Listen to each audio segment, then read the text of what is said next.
Well, hello to those present. I was uh, I was kind of perusing social media, specifically people going live, and I tried to engage with some people that were going live that I thought were quite interesting, and I noticed a reluctance to engage anything except the superficial. So, I'm not talking about going deepest of the deep here. I'm not talking about going, three levels down the rabbit hole, but I would like to talk to people about what's going on in their lives, what they're thinking, how they're feeling. I mean, I would like for this not like overtly political. I would just try to have a general humanitarian perspective. That's kind of where Spress and I lie on this. Um, and I mean lie as in like settle, not like lie as in tell an untruth. Where we sort of settle on this issue is that we believe in redemption. We believe that human beings are flawed but can change, uh, and often do. I mean, there's a reason why we tend to like old people and tend to think that teenagers are a little bit misguided and arrogant or whatever. I mean, various degrees of flexibility there, but uh, but in general, um, yeah, we believe that people can change and that redemption is possible. So, we don't want to alienate people for any particular political beliefs. Like that's just not helpful, especially at this time. But that doesn't mean we don't engage with those topics in a broader philosophical way. So really, no topic is off limits, but uh, certainly not going to do anything that takes overt sides. But I would love to hear from people and just their most innermost thoughts and musings, and particularly if any of you think that I have anything that I could possibly give you some insight on. If you don't feel like I could provide you with some insight, then of course there's no reason to bring anything up to me in that sense. Will we be coming to Dallas soon? I hope so. Really love Dallas. Um, we've been there a few times. Have had some really good experiences. I mean, to be fair, we can say that about most places we've been, but a few things pop out from Dallas. We stayed at an Airbnb with this nice young lady, um, and we had a great experience. We always tend to meet these really really nice people, and it's also weird. Like we at that time we were so broke and so like no budget that we were basically, whether we wanted to or not. I know some people do this out of just like they want to, but we were doing Airbnbs where we actually stay in a room where the host is like also there, like not in the same room, but in the house or the apartment. And yeah, we've stayed at a. I mean, but that was, and there was the thing is, there's a vulnerability in that. There's like a huge sort of letting go that needs to happen when you stay at somebody's home as an Airbnb guest or a guest of any kind. Like, but Airbnb, the idea of like being a stranger and being a guest, staying in some other stranger's home. We did that so many times over the years, and by the grace of God, we only had good experience. I mean, there was some negative experiences, but they weren't because the people were creeps or anything. It was just because maybe their idea of hygiene was a little bit different than ours. But they weren't bad people. There was one time when we stayed at an Airbnb in Tulsa. Was it Tulsa? Yeah, I think it was Tulsa. Yeah, we stayed in an Airbnb in Tulsa where we had rented the place from a lady. It was a woman who was the host, and we thought we were always interacting with her. And then we showed up, and it was like a pretty nice house. And then it was this guy who was the host, and he kind of was giving us slightly weird vibes, like slightly. I don't want to overstate this because I feel really bad, you know. And again, I'm not naming names, but he was giving us a little bit of a American Psycho vibe. But again, like, you know, we were entering in a again, like when you're staying in somebody else's house, you have a little bit of a paranoia and suspicion that is warranted. But he showed us to our room, et cetera, et cetera. And we never met the lady that we thought we were communicating with. Like, and we like, he would have people over at the house, and it wasn't anything like disruptive or anything, but there was like some people, and then we sort, and we just got this weird feeling like that what's going on with the lady? Like, is the lady real? Like, is she a real host, or is it really just this guy? Or did something happen to the lady? There was a point where we got a little bit paranoid there. So that was one of the few times where we were like, oh man.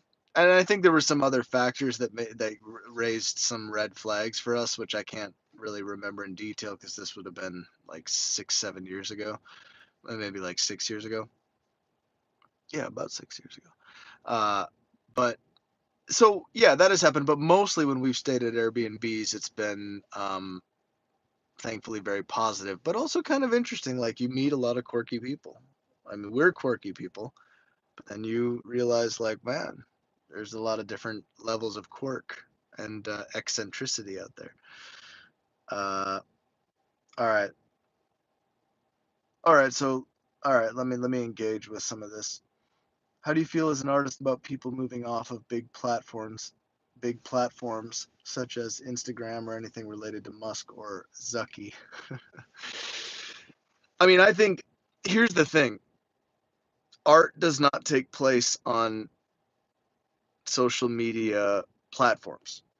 I mean, it can be displayed there and it can take place there. But I'm saying, like, fundamentally, moving yourself out of these realms for most people is probably a good thing, regardless of the circumstances. Like, it doesn't really matter what the impetus is, because this is always a risk with, I mean, every social media platform. The fact that we have Facebook going on this long, you know, I basically grew up in the 90s, and you know, everybody thought MySpace was going to last forever, kind of. I mean, not really, but you know, it's like you don't really think about the end of it. It's like, oh, it's really, really popular, and then all of a sudden it wasn't.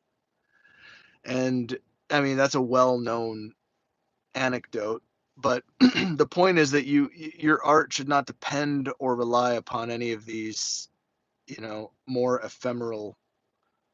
Uh, why do I want to say substrates? That's way too far. These platforms. Um, it's really about, like, your data, your art. Like, what are you doing? What does your hard drive look like? That's what I want to know. Your hard drive is way more important than your profile. What does your hard drive look like? What do your notes look like? How are you preserving your art? How are you coming back to your art? How are you translating your real life experience into art? And as far as I'm concerned, the social media stuff comes way, way, way later in the chain of priorities, uh, than those more fundamental questions. And I'm sort of like, actually, now I'm very curious, and this is part of why I went on this live, is scrolling through lives, and that's interesting. Scrolling through lives. Huh, that's interesting. Scrolling through these live streams, uh, I don't know. It leaves me a little bit deflated, and but forget the live streams. Like, just following, you know, TikTok musicians. Uh, there's been so many that I'm just like, wow, these people are so talented. Like, this kid is so freaking talented, and wow, they really have something to say, and this message is so interesting. And they're then having to struggle with, like, what I've noticed is that I come back to something a few weeks later. I go back to a young, like a kid that I found, some 20-year-old or some starting, they don't even have to be 20. I mean, just somebody who's starting on a journey and they're coming from a real authentic place. I mean, they could be 40 actually, but if they're approaching it with beginner mind.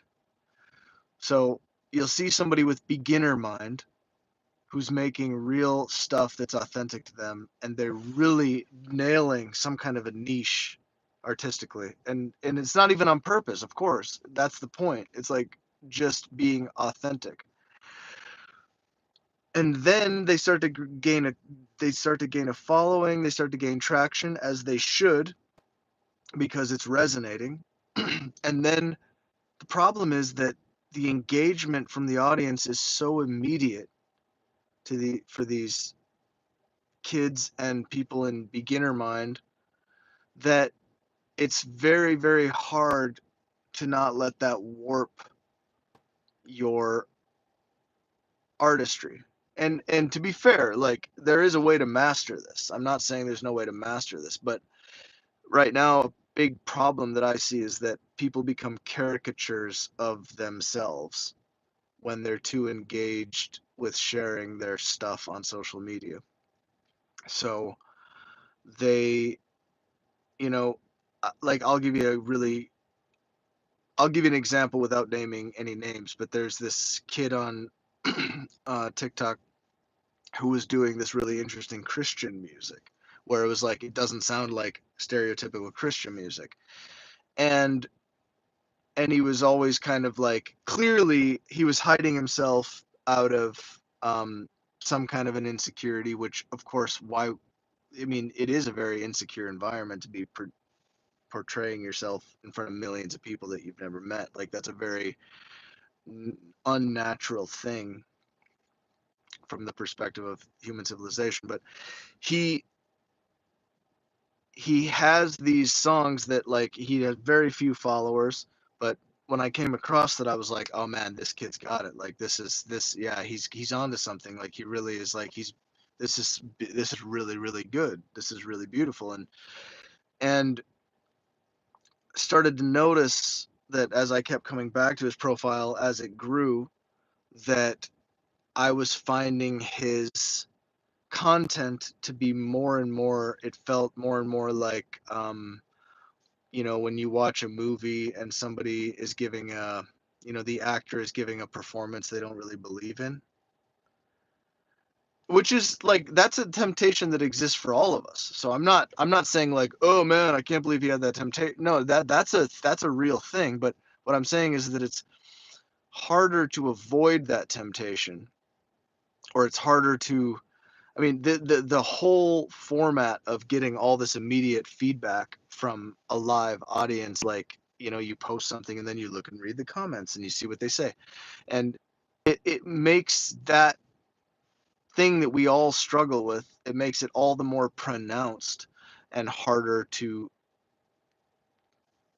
um, it makes it harder to avoid, harder to cope with.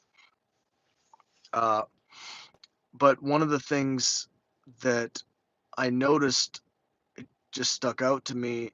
Um, he finally did a face reveal because he was kind of shy on camera, and then I started looking at some of the videos where he had done this face reveal, and I started seeing some of the comments where a few things, just because I didn't read all the comments. I just went like, like, I like to read comments on things because I feel like it gives me a sense of the zeitgeist, and for better or for worse, like, if you take in enough of that, it can be quite illuminating. But somebody had commented something about, oh, I love when you do that thing with your lips. Or like, wow, you have great lips. And the thing was, I don't think this guy in his whole life ever even thought that he had great lips. He's a young dude. I don't even know, maybe 20 years old. maybe 19. I have no idea, but I would just guess between 18 and 20 or something, or 17 and 20, maybe 17 and, yeah, something like that. He probably had never thought about that in his whole life. He was probably insecure about his lips, which makes it even worse. I mean, I'm just saying, like, who knows, right? Like, human psychology is weird. And then he takes the chance to put his face out there after he's already gained traction. And then his audience starts commenting on things about him, like his physical features, that they find either, I mean, like, let's just even take the positives. Like, even if something is positive on its face, what I noticed was that I went back to some of his videos. I was like, oh man, what? Yeah, I wonder how he's doing. And of course, his profile had grown immensely. And like, congratulations, like, that's a hard thing to do. And the dude is clearly a great artist and dedicated to his craft. But what the feeling that I got watching his videos at that point was like, oh my God, I remember that comment. I remember some of those comments that I saw a few months ago. Now, what I'm seeing on the videos is like when he's on camera, he's like, and I'm like, oh, dude, here we go. What it, how do we, I mean, that's a weird phenomenon, and we have to, we have to address that somehow. Like, that on its, it is what it is. It's got to be dealt with. And I'm actually just thinking, like, at the end of the day, these artists who come up in this environment, they're gonna have a whole different set of coping mechanisms and skills, because to me it just is like, it requires so much cognition to pull yourself out of that kind of circumstance. Um, anyway, do you think a demo can be as good as a final production? That's a fucking great question. I really like that question. Yes, I do. 150%. I think it can be better than a final production. And uh, that is why, I mean, that is one of the really cool things that I think is emerging from the current zeitgeist, is like, there seems to be a thing of radical transparency. And I think part of the artistic process now, especially with AI coming in, and like I've said in a previous video, I think AI is going to, it's going to have a, I mean, a lot of shit is going to be just purely AI generated, and it's going to work. But the process and the iterations that an actual human being goes to are going to add a lot. Like, we're going to have to find that to be as important as the final product, in a sense, when it comes to human artists, because human artists are going to just automatically take on a greater, like, we're gonna have to take on a greater weight, um in terms of like why we do what we do, and what the process was. And even if a human artist employs AI at some step in the process, it should be transparent as to where and how, and the artist should be able to justify that. All that being said, your question about demos, yeah, I mean, some people call it demo-itis, where it's like in the music business where they're like, oh, we heard the demo so many times that we actually didn't like the final product as much after this big professional mixer and the big professional producer put their mark on it or whatever. Well, it's demo-itis because we just got used to it. That's why we like the demo more. But it's like, I think what we need to conclude from that actually is like, maybe the demo was better in some ways, but that doesn't mean the artist should stop at the demo. Like, if you have the impulse to keep going, I think you have to see it through, and you have to learn when enough is enough. But you should save your demos, and you should be willing to show your demos at a certain point. I mean, you should consider that part of the artistic record. That's a, and maybe that, and also be open to the fact that, like, because it is part of the artistic record, maybe the people will decide that your demo was where you should have stopped. Maybe your demo is where you should have stopped, and that's up to the people to decide. But your job as an artist is to see it through, and don't stop at the demo just because it's the demo. You see what I'm saying? That's, I think, the crux here. Don't stop at the demo just because you're like, well, maybe this is my most authentic, but I really would like to change XYZ, but like, I mean, if I really want to be authentic, I should stop at the demo. That's the wrong mindset, my friend, you know? But be open, hold the two things simultaneously. Maybe the demo is the best I can do, but if I still have an impulse to try to make this thing better, or at least better to me, uh, or express something that is not coming out, then you have to see it through. But you should be transparent enough to maybe eventually say, hey, maybe the demo is better to the zeitgeist and to the people. So, so somebody's saying I'm not real. Okay, that's interesting. That's a whole philosophical conversation. I would say from my perspective, it looks more like you're not real because all you are is Keto Natoi, and you're just a name on a screen that made a comment. And I've never seen your name before. I've never seen your thumbnail before. Yeah, I mean, here we go. Like we can circle that. Wait, what was that? No, I don't want that. Yeah. Um, People gain identity through success instead of remaining authentic. It's all ego stuff. I mean, I don't disagree with that. Um, yeah, I think you're right. I think you're right, but I do think that's also a problem. I mean, we should, you know, but we should discourage it. I mean, we should talk about it. That's why we talk about it, is because we all have that temptation to ego, and it's not the most fulfilling place to land, really. 4 a.m. in Iran. We're not okay, and love you. Yeah, honestly, my heart goes out to Iran. See, this is a hard subject to get into without spawning a bunch of divisiveness. Um, yeah.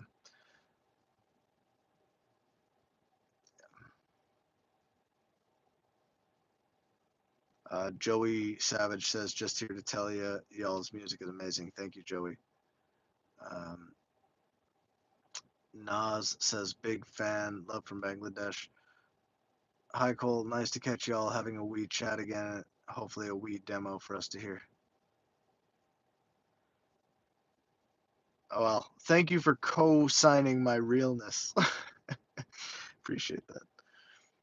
What do I think of AI mastering?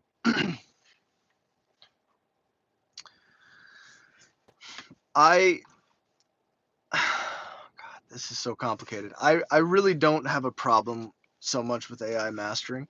I do think, like, if you can afford it, a human mastering engineer is going to bring a different perspective.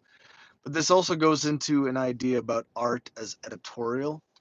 So it's like, even if I have an AI mastering something, like the AI can master it a bazillion different ways, and I still have to listen to all these AI masters and decide which one I like best. So I think maybe a better way to frame this question is, okay, let me put it this way. Let's say that I use AI to master a song, and there's a billion, I mean, I don't know, however many ways, even if we just say like if I'm just going presets, okay? Let's just pretend there's an arbitrary number, like 30 different presets. AI analyzes my song. I go to master it. It gives me 30 different presets. Here's the thing. If I actually listen through all those presets and think about what appeals to me and what I would adjust and then I don't really see a problem. Because here's the thing. The real problem is, how do you settle on just, oh, AI mastered it and I'm just going to trust whatever comes out the other end? Because what I would say is, I don't think that's any worse in some sense than your label telling you, hey, you're going to use this mastering engineer. And like he's so good that you really you couldn't, I mean, your opinion couldn't possibly matter that much, so we're going to just go ahead and trust this guy to master your song. Now that has never been the case with us because our contracts have always been mutually mutual creative approval. But I mean, certainly have been some. I've experienced. We've experienced some degree of this. So it's like, why would the first iteration of some high profile mastering engineer be any different from like the first iteration from like some random AI? The point is your intention is to just take, like, I don't care enough about the master. I don't care enough about the final master in some sense to disagree with this initial output.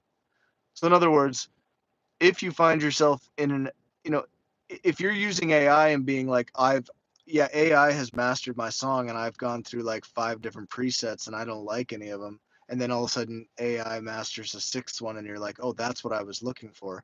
That's very different from just saying like, AI is going to master my song and there we go.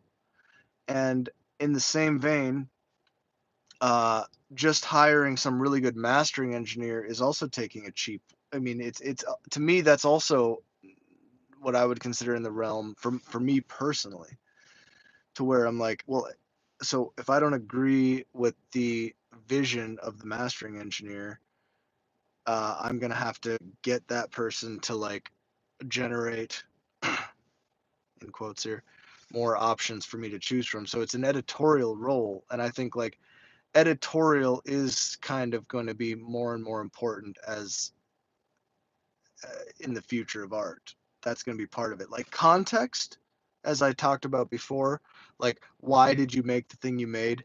Keep your receipts, and I mean that in the sense of like show your work. Like at least have it there on your hard drive. Like keep records of the work, the human effort you put in. And it's going to be a lot more about editorial. That's just going to be the thing. Like everybody's going to be able to generate an infinite number of songs, but there are going to be people that only do AI, and they're going to be so good at prompting and so good at then like of the things they prompted, they're going to be so good at curating from their prompts that they are going to rise to the top of that thing.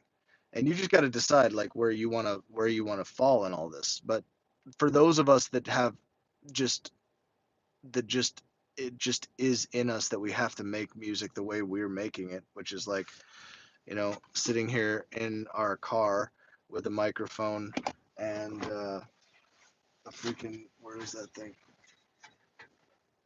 Well, anyway, have a MIDI keyboard in here and our audio interface and just yeah,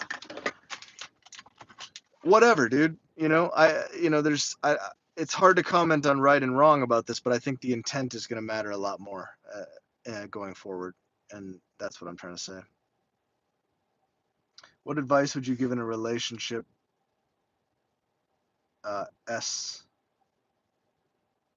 Oh, is that for Shpressa? What advice would you give in a relation? What advice would you give me in relationships? Your lyrics, you have helped me. Um,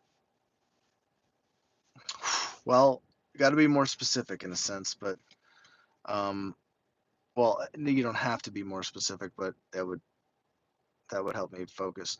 I mean, bottom line is relationships are a form of sacrifice, or they require a form of sacrifice to endure, and they teach you a lot about your flaws, and they also teach you a lot about the flaws of other people.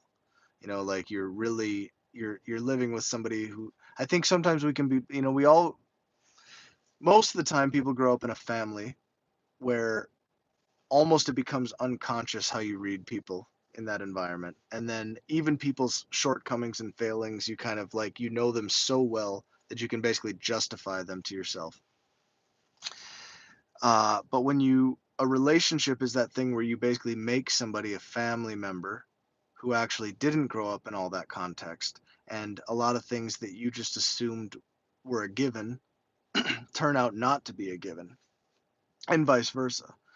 And so, like, flaws in yourself that you didn't think were flaws or you didn't even know were there get exposed, and you're, um, noticing things in other people. Like, a good relationship will force you to consider even the behavior of your own family, because you've gotten through the thing of like, whoa, you're operating on a whole different software than I am, or a whole different template.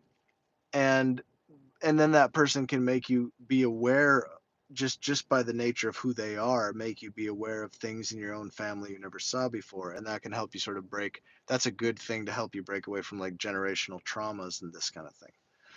Um, so I do think relationships are inherently going to be tricky, and we should not have a Hollywood idealized version of what a good relationship is.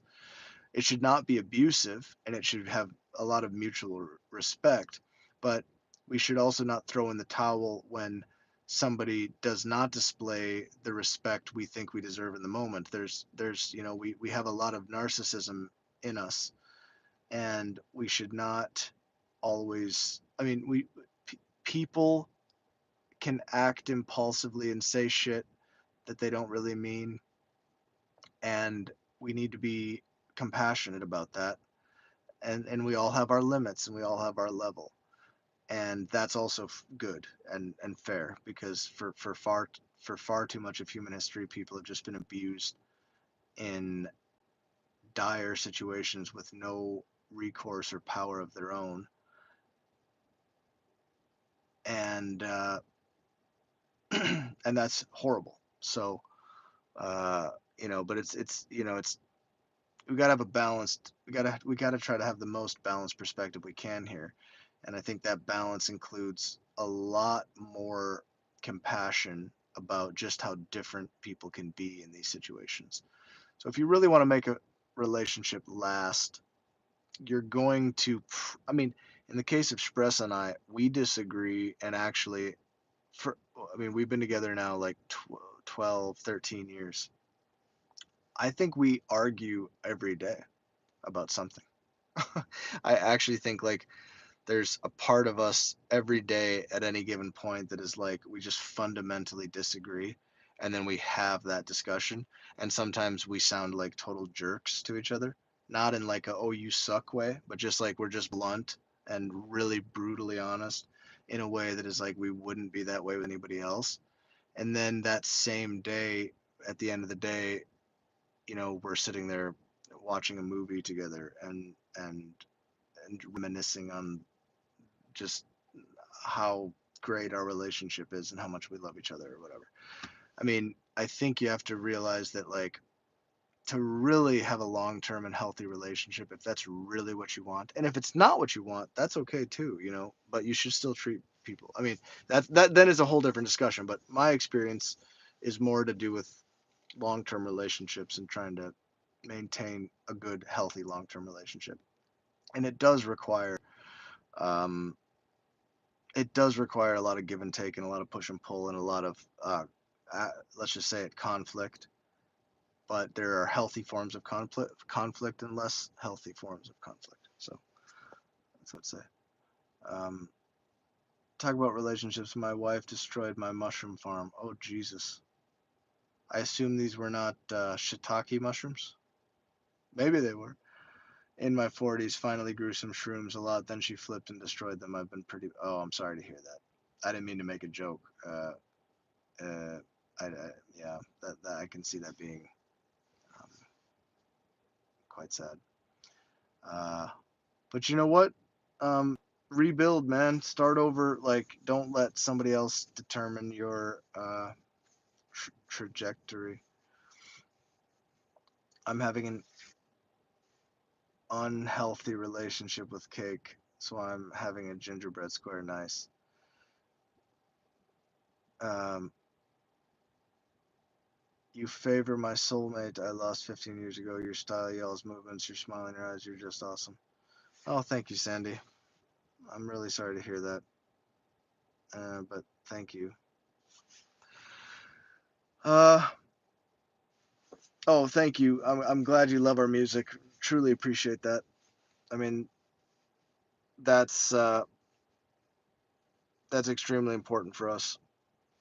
Really is. We spend a lot of evenings just looking through comments and trying to catch up to wherever we left off on the comments. Sometimes we have to do like a thing where we go back 6 months on comments, but um, and it reminds us why what we're doing is actually more significant than just self-expression.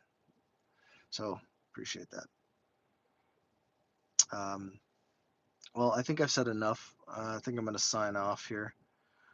Uh, didn't play a demo, and think I think I'd need to be better prepared for that next time. I don't have my laptop in here, and yeah. But thank you guys for listening and sending love to you all. Stay safe and God bless.